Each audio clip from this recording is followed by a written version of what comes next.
Before we get to question number 5, I want to go over a couple definitions with you that are right above number 5. The first one being a geometric sequence.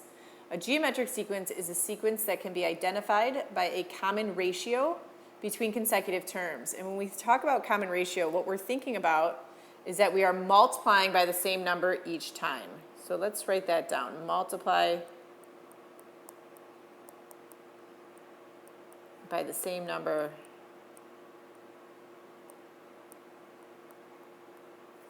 each time.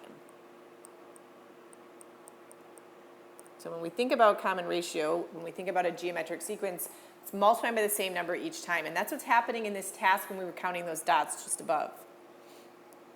Then we go to an arithmetic sequence. An arithmetic sequence is a sequence that can be identified by a common difference between consecutive terms. Our common difference, we can think about that as adding the same number each time. So let's write that down. Adding the same number each time.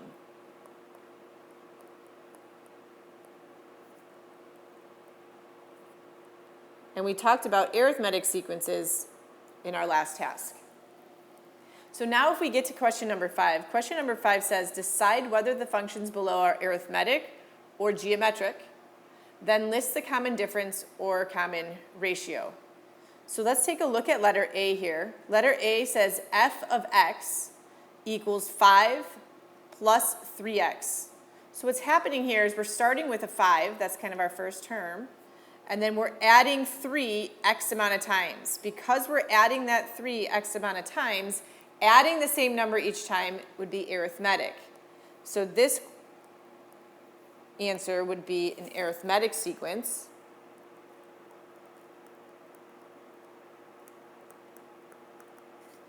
And the common difference, I'm going to abbreviate that as CD, is 3. The common difference is that number we are adding x amount of times. Then let's take a look at letter B.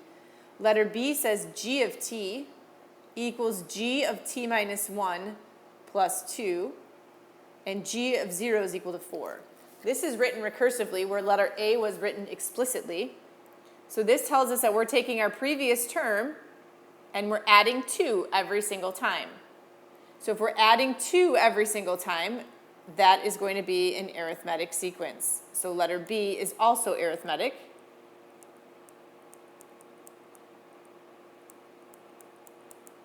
And this time our common difference is 2. So notice we have 2 arithmetic sequences, one written in explicit term, one written recursively, and then our common difference is always that number we are adding each time. Let's take a look at letter C.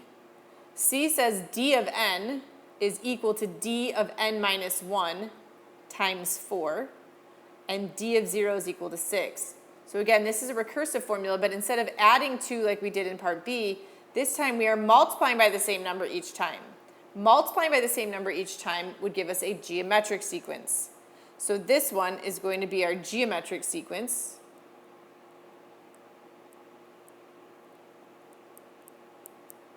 And here we have a common ratio, so I'm going to abbreviate that as CR, and that's the number that we're multiplying by each time, which in this case is our 4.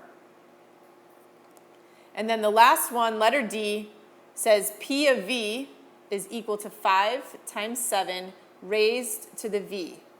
So this is telling us that we're starting with 5, and we're multiplying by 7 V number of times.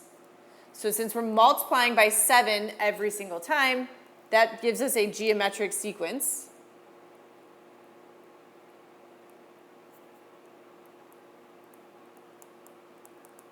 And our common ratio, the number we are multiplying by each time, would be that 7. And just like our arithmetic sequences are geometric, we have one example where we've written it recursively, and we have one example where we're writing it explicitly.